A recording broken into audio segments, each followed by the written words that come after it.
A friend of mine once said that it's in the suffering that we meet Jesus.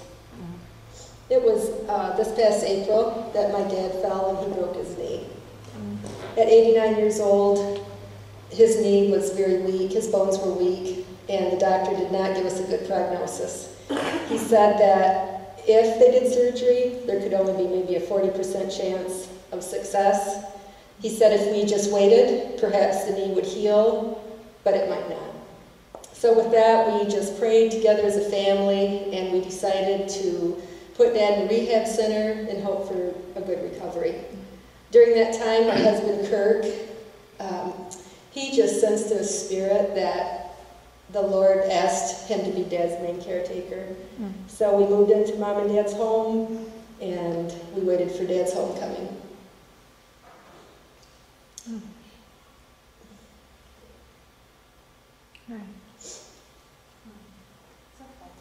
His healing didn't come the way that we had hoped, and so we decided to have surgery. It was pretty risky, but at that point we really didn't have much choice. So we went ahead with the surgery, and unfortunately it was not successful. So with the help of hospice, we decided to bring Dad home. It was some of the most difficult and the most beautiful time of our lives, all of us as a family. We all came together. We'd sit by Dad's side and we would laugh and we would cry and we would pray. Sometimes we would just sit in silence. We'd watch home videos together. We'd remember. And often my dad would say to me, "How did I get so lucky to have a girl like you?" I know. I'm this girl. I remember one night my daughter Carrie, she was sitting on Dad's bed, and we were praying. He just grabbed her hand and started praying just for Carrie. And at the end of the prayer, he said, "Oh, how I love you. Oh, how I love you." Beautiful times. But it wasn't without heartache, too. My dad, he was in horrific pain.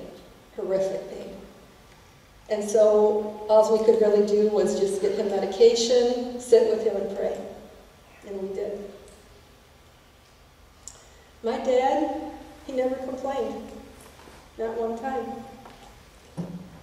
He had such a faith in the Lord that was so unwavering that we knew that Dad was okay. And if Dad was okay, we were okay. We knew that we would be okay. Often during the night we would hear Dad sing, "Oh, how I love Jesus. Oh, how I love Jesus." I had that great opportunity to be in a bedroom right next door. My husband Kirk and I would take turns taking care of Dad through the night. But with that steadfast faith, even though Dad, he had such a heart for evangelism. He wanted everybody that he knew to meet his Jesus. Amen. He loved the Lord.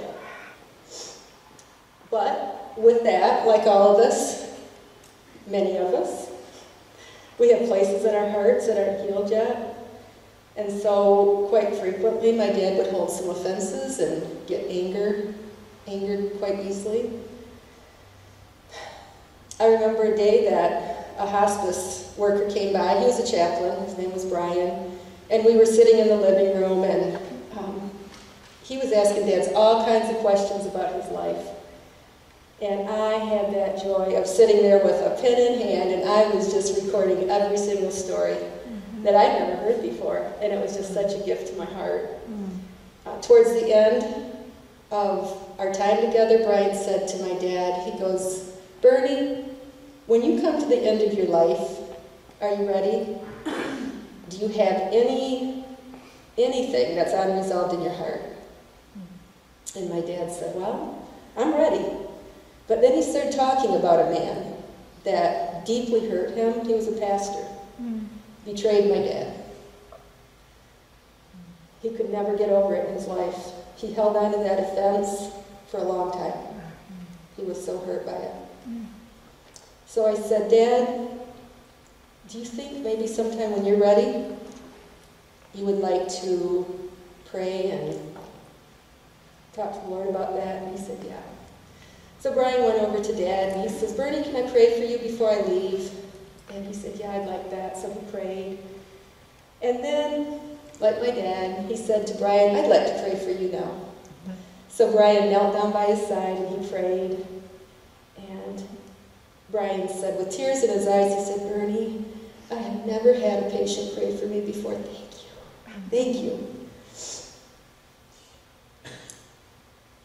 Then Brian prayed again, and he said, Lord, I would like to ask that everybody who needs a touch from you come and see Bernie.